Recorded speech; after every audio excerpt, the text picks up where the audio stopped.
नमस्कार मित्रों, गाजीपुर की पुलिस ने अपने एक शौर्य का परिचय दिया है, बहादुरी का परिचय दिया गया है। उसको तो प्रशस्ति पत्र देना चाहिए, क्योंकि एक गरीब विकलांग ब्राह्मण कार्यकर्ता को पीट पीट कर मार दिया रात को 1 बजे। 9 सितंबर की घटना है मित्रों। गाजीपुर के नौनहरा थाना क्षेत्र में रहने वाले एक गांव में 2 राय परिवारों के बीच में विवाद हुआ।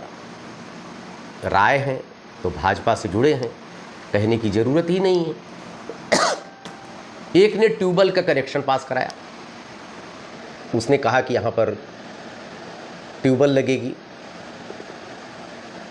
और दूसरे ने कहा कि हम वहां पर मकान बनवाएंगे। जिसने कनेक्शन पास करवाया था, पीड़ित पक्ष कह सकते हैं, थाने पर गए, 20-25 अपने साथियों को लेकर गए, धरने पर बैठ गए। अधिकार था, चूँकि भाजपा के हैं तो थाना, चौकी, न्यायालय सब कुछ अपना है।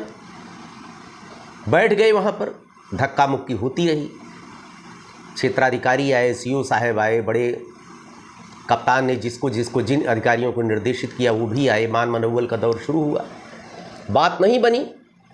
लेकिन रात में 1 बजे ही जैसे ही बिजली कटी, तैसे पूरा थाना उन कार्यकर्ताओं के ऊपर टूट पड़ा। उसमें रमेश राय बागी जो नेता थे, उनको इतनी बुरी तरह से मारा क्योंकि टारगेट पर पुलिस ने उन्हीं को पहले ले रखा है। और रमेश राय बागी को बचाने के चक्कर में एक गरीब ब्राह्मण सियाराम उपाध्याय, जिसको कुछ जोखू भी उपनाम है उसका, वो नेताजी के ऊपर छाप लेता है। हमारे नेताजी को चोट न लगने पावे। नेताजी को भी चोट लगी, हाथ टूट गया, लेकिन इतनी बुरी तरह से लाठियां भाजा सियाराम उपाध्याय के ऊपर कि उसका अगवाड़ा पिछवाड़ा एकदम, मतलब स्क्रीन पर मैं दिखा ही नहीं सकता हूँ जितना विभत्स रूप से उसको मारा गया। और उसका न कोई दवा न कोई इलाज, थाने पर ही उसको एक कोने में फेंक दिया गया। दूसरे दिन उसके पिता गिरिजा प्रसाद उपाध्याय गए, अपने बेटे को लेकर आए, और उसको इलाज भी मुहैया नहीं हो सका। घर पर लेकर आए, दूसरे दिन इलाज कराने के लिए अपने बेटे का जा रहे थे तो रास्ते में दरोगा जी मिले। उन्होंने कहा, कहाँ जा रहा है? जब पुलिस की बदनामी कराता है। चूँकि सारी गलती पुलिस की थी, पुलिस ने लाठीचार्ज किया था। पुलिस ने अपने बचाव में उसको डांट के घर पे कहा, जो कोई दवा पानी करना है जाकर घर करो। अंत में घर पर बिना इलाज के सियाराम उपाध्याय जी की मृत्यु हो जाती है।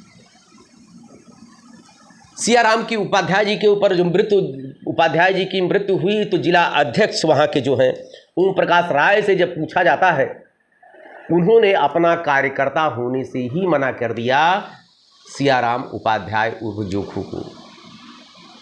अब बताइए मित्रों, कोई ब्राह्मण होगा वो भाजपा का कार्यकर्ता नहीं होगा, राय होगा भाजपा का कार्यकर्ता नहीं होगा, क्षत्रिय होगा भाजपा का कार्यकर्ता नहीं होगा, वैश्य होगा भाजपा का कार्यकर्ता नहीं होगा। अरे लाठियों से मार डालो, चाहे हजारों लाठियों मारो, कितना भी जूता मारो, कितना भी मकान गिरा दो, कितना भी प्रताड़ित कर दो, भैया ब्राह्मण है। 45 साल तक एक पार्टी सत्ता में रही जिसने 21 मुख्यमंत्री दिए देश में, उसको जब तिलांजलि दे दिया, उसके नहीं हुए। उसके बाद 89 के बाद यहाँ तक प्रदेश में जिसने 6 मुख्यमंत्री दिया, उसके नहीं हुए। कमल ढोएंगे हम, भाजपा के रहेंगे हम, चाहे कुछ मिले चाहे ना मिले। जब से भाजपा सत्ता में आ रही है, 3 बार न कोई मुख्यमंत्री मिला, न कोई समुचित पद मिला, न कोई अधिकार मिला तो सिर्फ अपमान, अपमान पर अपमान, अपमान पर अपमान, अपमान पर अपमान। विपक्षी पार्टियां थी तो उसमें सिर्फ इतना होता था कि आपका काम नहीं होता था। लेकिन वर्तमान सरकार में तो आपके प्राण ही नहीं बच रहे हैं, जितनी यातनाएं आपको दी जा रही हैं, लेकिन मरते दम तक हम कमल का झंडा ढोएंगे, कमल के साथ रहेंगे, चाहे कितनी भी दुर्गति हो जाए हम उसी के साथ रहेंगे। ये ब्राह्मणों की ही बात नहीं, क्षत्रियों की बात नहीं है, वैश्य की बात नहीं है, हम यादव हैं। भले लोकसभा में हमको 5 सीट खाली अपने परिवार के दें अखिलेश यादव, पूरे प्रदेश को यादव विहीन कर दें, कोई अधिकार न दिया जाए पीढ़ी के सजाने में, भले यादव कितना भी पीछे हो जाए, लेकिन भैया हम घर के हैं, हम आपके साथ रहेंगे, साइकिल का झंडा ढोएंगे, चाहे जो हो जाए।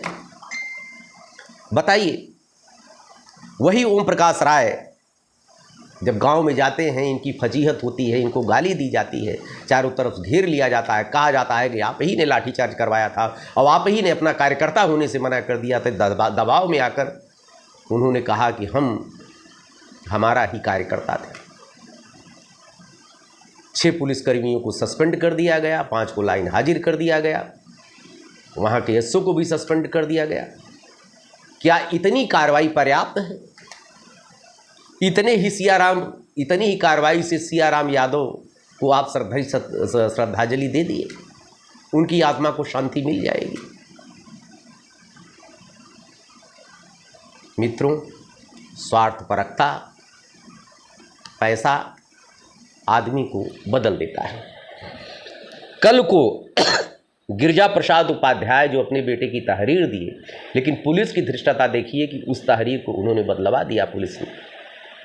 कल को गिरिजा प्रसाद उपाध्याय भी बदल सकते हैं, वो भी कहेंगे कौन जाने दीजिए, बेटा तो चला ही गया, और कोर्ट कचहरी के लफड़े में कौन पड़े। यही आपकी चुप्पी, शासन हो, प्रशासन हो, राजनीतिक हो, नेता हो, इनको बढ़ावा इसी से मिलता है। कुछ दिन मामला ऐसे चलेगा, उसके बाद टाय खत्म। अब सियाराम उपाध्याय को तो आना नहीं है, लेकिन अब देखते हैं कि अपनी सरकार है, क्या होता है। चूँकि आप पंडित हो भाई, अपनी सरकार में कितना भी प्रताड़ना हो जाए आपको कोई तकलीफ नहीं होगी। फिलहाल आगे देखिए क्या होता है। हमको लगता है जिन इस तरह की घटनाओं का जो हश्र हुआ, वैसा ही हश्र फिर होने जा रहा है। हालांकि देखते रहिए। धन्यवाद आपको। जय सिया राम।